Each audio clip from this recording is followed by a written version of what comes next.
Everyone, welcome back to Zenjees education, initiative of mind to make your learning easier.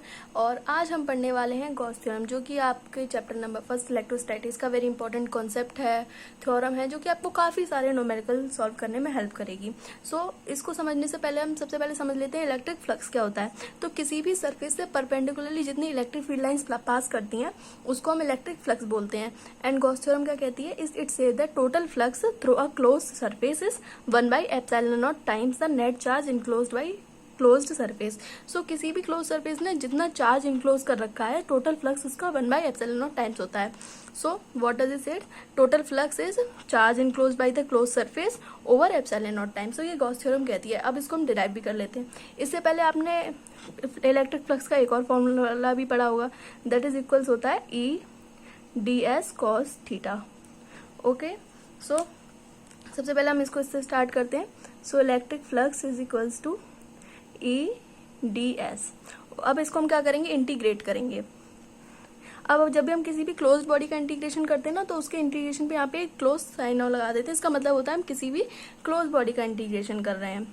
सो अब इसको हम ना उसकी ये ना ऐसे अच्छा नहीं लग रहा है, इस एंगल की फॉर्म में लिख लेते हैं। सो ये हो जाएगा E/ds cos थीटा।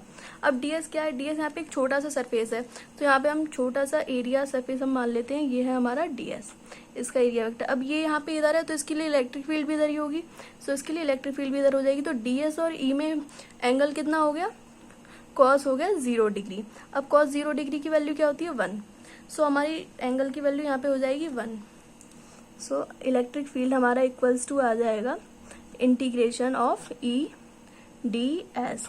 cos 0 क्या हो गया हमारा, 1, यहाँ पे लिख लेते हैं। cos 0 degree is equals to 1। अब यहाँ पे इलेक्ट्रिक फील्ड की वैल्यू पुट कर देते हैं। इलेक्ट्रिक फील्ड की वैल्यू क्या होती है, KQ/r² डॉट ds।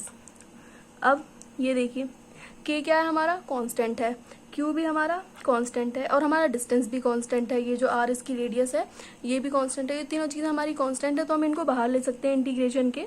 तो ये हो जाएगा KQ/r² इंटीग्रेशन ऑफ ds। सो अभी बताइए ds क्या है, एक छोटा सा पोर्शन है इस पूरे स्फेयर का। अगर हम सारे ds को इंटीग्रेट करेंगे तो हमको क्या मिलेगा, एक होल स्फेयर मिलेगा। अब होल स्फेयर को इंटीग्रेट अगर हम करते हैं तो हमको पूरा होल स्फेयर मिला। तो अब इस होल स्फेयर का एरिया कितना होता है, स्फेयर का एरिया होता है 4πr²। सो अगर हम ds का इंटीग्रेशन करेंगे तो हमें मिलेगा 4πr² बेसिकली।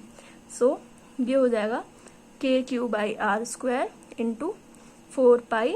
r² से r² कैंसिल हो जाएगा। अब k क्या होता है, k की वैल्यू हम लिख लेते हैं। k की वैल्यू होती है 1/4πε0। 4πε0, यहाँ पे हमारे पास बचा q इंटू 4π। 4π से 4π कैंसिल हो जाएगा, और यहाँ पे हमारे पास टोटल फ्लक्स की वैल्यू आ जाएगी Q/ε0। सो यहाँ पे हमारी गॉस थ्योरम प्रूव हो चुकी है, जिसे हमने टोटल फ्लक्स की वैल्यू निकाली किसी भी क्लोज सरफेस के लिए। और ये आपको काफ़ी सारे न्यूमेरिकल सॉल्व करने में हेल्प करेगी।